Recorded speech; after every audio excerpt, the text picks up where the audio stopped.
Oyagala omukolo gw'ogwenjawulo gubeere n'ebijjukize mu nnyumba yo? Kankwanjulire ba King Montage Photo Studio. Ffe bakafulu mu kkuba ebifaananyi n'okukola video. Olina wedding, birthday party, kukyala, nika, baby shower, photoshoot oba music shoot na buli kimu kyonna ky'oyagala. Ffe tusobola okuwa ebijjukize ebirungi eri ebirooto byo. Ate nno mwana wattu kusintiiza omuntu wa bulijjo. Tusange Nankulabe ku Bitaala ku Prime Tower Level 3 Room D04. Okumanya ebisingawo tukubire ku namba zino: noti 7 noti 2 emu noti 4 emu 25 oba noti 755 3 7 oba noti 7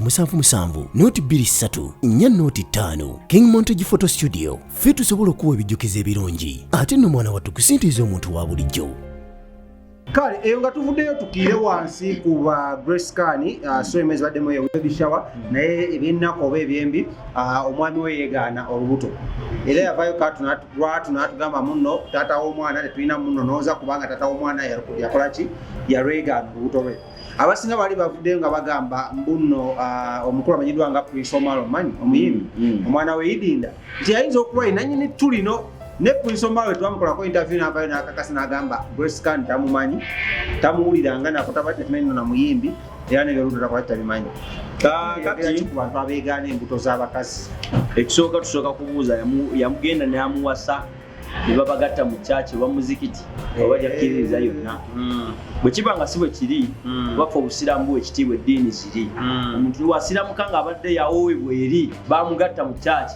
wano ewaffe eno ewaffe bwasiramuka tetuddamu kukola ki tetuddamu kubagatta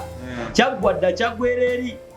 bwasiramuka kiba kyaggwa kitegeeza nti eri ddiini tugiwa ekitiibwa kyayo nga bwo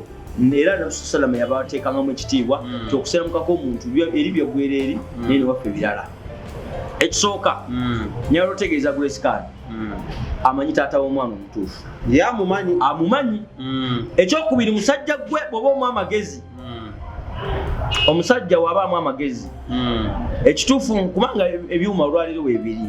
mwana baba bajja mukolako ki DNA tutegeere ekituufu kyeki. Ekyokusatu tekyetaagisa kujja mawulire gamba nti omwana si wange bwebanga omukazi wali weebaseeko naye okimanyi bweyawula oti ogamba nti kati si wange oba wange nadanga tewakozesa bukuumi oba omanyi nti nayingira nenteekayo byenateekayo era birina okufa. Omanya abasajja atuuka nga talina ssente ne yeegaana olwo n'amanya nti kati talina ssente n'agamba omanyi obwavu nga butandisa omukola ki omuluma amanyi talina amuliziki n'ayetandika okwegaana embuto mwabeegaana embuto z'abaana b'abendi. Kkiriza nti omukazi weebaka naye ogezeeko okukola ekisoboka okola nti olabirira omwana oyo mwana wuwo bwe kibanga kubanga ffe musiraamu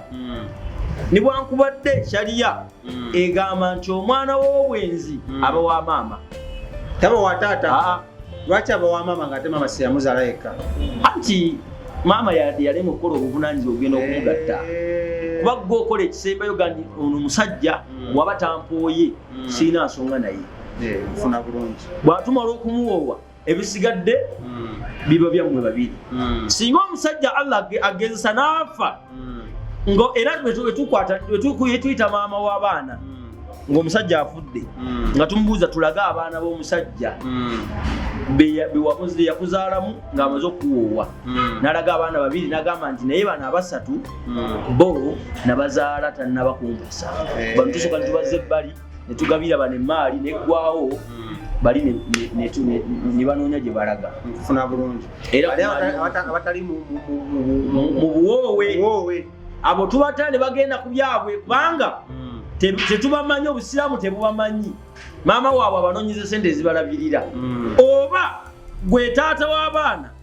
bawenga okyali mulamu ogambe nti Musa wano owuwo nkuwaddewo nga ndi mulamu nenda omuweewo ate togiddamu gibalya mu maaliyo ekyo kimuwadde kiba kigenze. Omwana alina gwazaala mu bwenzi genda omuwe kati emaali ye kyakite agambe taata yampa mulamu era mbalamira abaana bange be bazaala mu bwenzi bw'omanyanga kitaawo takuwoowanga takugatta nko mu kanisa mu ekereziya genda omugambe taata mpa ebyange mpa ebyange kati nga tannafa.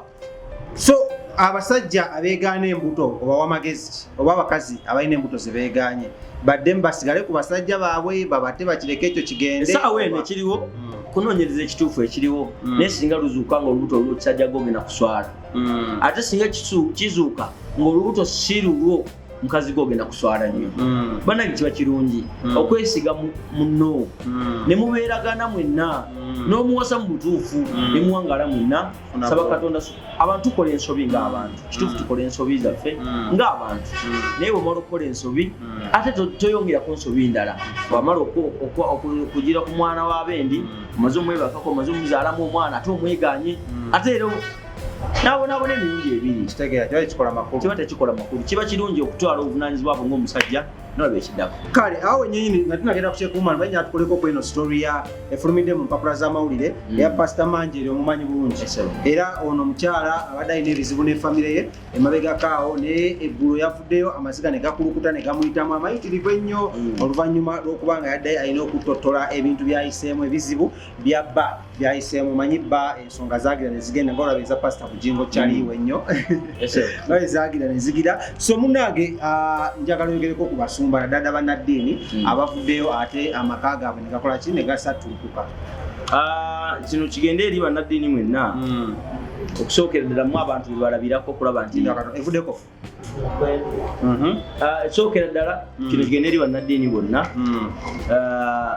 okusookera ddala abantu bakoppaku mu obulamu bwabwe era omuntu najja naga nti obulamu bwange mbutambuza sinzi omusajja ebigambo byayogera binyambako nnyo tambuza obulamu bwange mu maka gange bwe tunalaba mmwe mwennyini nga mwabasoose okukyankalana kitegeeza tumina kiddako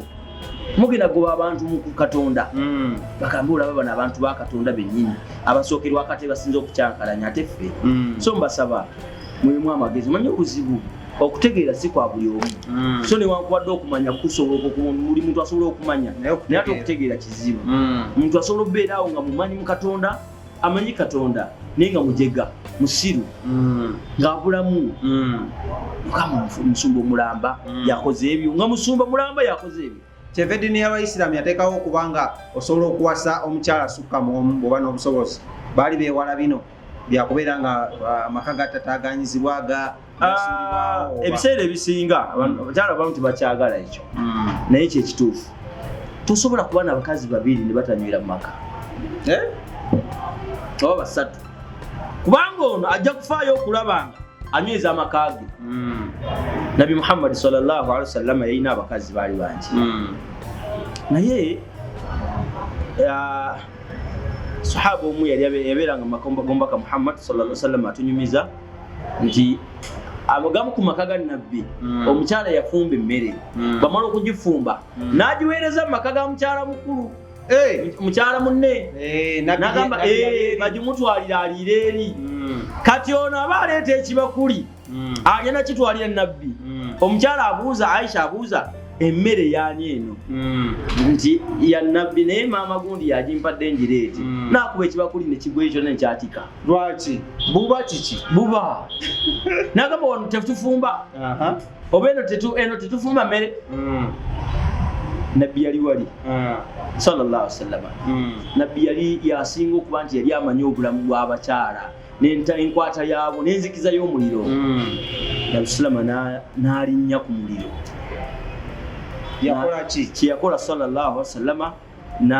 n'agamba kababikuŋŋaanye n'agamba omuwala ono yali aleese emmere maama wamwe obujja bumukutte teyamutabukira naye ate fetuyinza otabuka ate oli munaddiini naye n'otabuka ate nga kantu katono n'otabula amaka geeri n'agenda olw'amagezi ge amatono Nabbi yaleka amaka ge gonna nga gatebenkedde n'agamba nti maama wamwe obujja bumukutte n'akuŋŋaanya eswaani ne baziswalayo ne bazisuulayo n'asiriikirira ono n'aleeta emmere n'alya n'agenda n'eri n'agatereeza amaka ne gatereera omusajja olina okubeeramu ng'olina otegeera omusajja awasa omukazi kubanga abo abasumba bantu babalimba nti alina omukazi omu abeera awo nga mukyaki omu nga mulimu obuntuntu omu mulimu obujja nti kakati nze bwendi wano bubunjuzi ng'agira bugizi ng'akolaki ng'ayoola n'agira n'anywerera eno kw'omukati bw'alaba ng'eno bagenda kutegula ng'ate akyankalanya onyo ow'ewaka njagala obeemu amagezi musajja gw'omukulu akusumba abantu ba Katonda agezaako okuba nti olina abantu boolaga ekkubo lya Katonda oba oli musiraamu oba oli seeko oba ki obenga olina kubanga abantu bakulabirako bangi like oteekemu amagezi mu nkulembera y'abantu n'abakyala ewaka so tusobole okuba nga tufuna olugendo olulungi. Naye okwawukana nga kusussemu mu abakulembeze kyegambye kimu ekisooka ekisookera ddala obuzibu bwe tulina entegeera y'abantu bonna si yeemu. Oba abasumba bano basiramuke bakke baswaba kubanga eddiini y'Obuyisiraamu ebakkiriza okukola ebyo bakola bawase banaluma manyi nti bayawasizza n'abawandowooza ajje mutoze shahada kigwe tumanye embuna omulimu abeere ng'ateeredde kuba teri kinyuma ng'omukazi okubeera ewaka omanye ate abakazi tebakyagala ekyo oli nagamba nti nze kasabanga nagamba ng'alina nze naye nga sibamanyi abalala ogenda kufuna obulwadde bwotamanyi kibeera pena nomanyi muno katoke nafunye naye omanya nti kaakati bw'aba tali wange ali wamuswa bw'aba tali wafiswa ali wa Jamira bw'aba tali wa Jamira ali wa Fatuma nekigwera kati gwe lwana kulaba ng'otereza amakaago n'oli alwana akutereza amakage omusajja ye mumwagale mulwanire musajja wammwe amasheeka munyirira eno bakulwanira eri bakulwanira eno bafumbye ekyemisana yagati obudde otonaabye ono nze alina ezikoloddwa obulungi okugira nga nesiba eri nga ngamba nti ono ajati alina ne kulukuya ate mmwe kale eyo nga tuvuddeyo twogere ku mukwano gwo Sheikh Umaru yavuddeyo over the weekend n'alangira nti nno ayavuwad era kakyalina kyabagamba akasajja wabula bamuyambe Umaru ajje nja kumuwa ku ssente bambi oyinamu nyinamu Umaru ajje nja mumuwa ave ku bino ebyogenda osaasanya ssente eri mu bantu azisibikola ajje nyinamuwa ssente yagambye amabanja gamuyitiridde gamuyinza obulungi ajje inshallah Allah nsaba nsaasire bwegaba nga simanyi nja kusobola okumuyambako bwegaba nga simangi ajje kino kikutuwa kyakuyiga ki nti nagambye nadde ntandika wawuli nagambye ebintu teri muntu yali avuddeyo neyemulisa mu bantu n'asaasanya ssente n'azisigaza abantu balina ebiiso ekyokubiri nabagamba omusajja ono mufere ngagano kitegeera ekyokubiri ndoza be yali afere twawuzibula abantu amaaso ne bategeera nti omusajja mufere ne bamuta kati yalazimugunda naye sigenda kuba ate mukuba yenna nja kuzza Umaru sina kyemuwalanako sina kyemuwalanako era mugenda okwetegereza entambi zaffe zitwali wawo akabako twanyumya niwankubadde namala nemwambalira naye tekiyinza kubanze ensonga yonna etuuse nga ya ddiini tabuka nyemba mbadde nyumya naawe wanikyuka omusajja mbadde naye wano ate nkyuka ddiini tebagizanyiramu endiini eno Katonda yagissa alina bw'ajagala ebeere ne nabbi we alina bw'ajagala ebeere. Oyagala omukolo gw'enjawulo gubeere n'ebijjukizo mu nnyumba yo kankwanjulire King Montage Photo Studio ffe bakafuluma okukuba ebifaananyi n'okukola vidiyo olina wedding birthday party kukyala nika baby shower photoshoot oba music shoot na buli kimu kyonna ky'oyagala ffe tusobola okuwa ebijjukizo ebirungi eri ebirooto byo ate nno mwana wattu kusintiiza omuntu wa bulijjo tusange bannankulabe ku bitaala ku Prime Tower level 3 room D04 okumanya ebisingawo tukubire ku nnamba zino noti 7 noti 2 emu noti 4 emu 25 oba noti 755 3 731 oba noti 777 noti 23 4 noti 5 King Montage Photo Studio ffe tusobola okuwa ebijjukizo ebirungi ate nno mwana wattu kusintiiza omuntu wa bulijjo.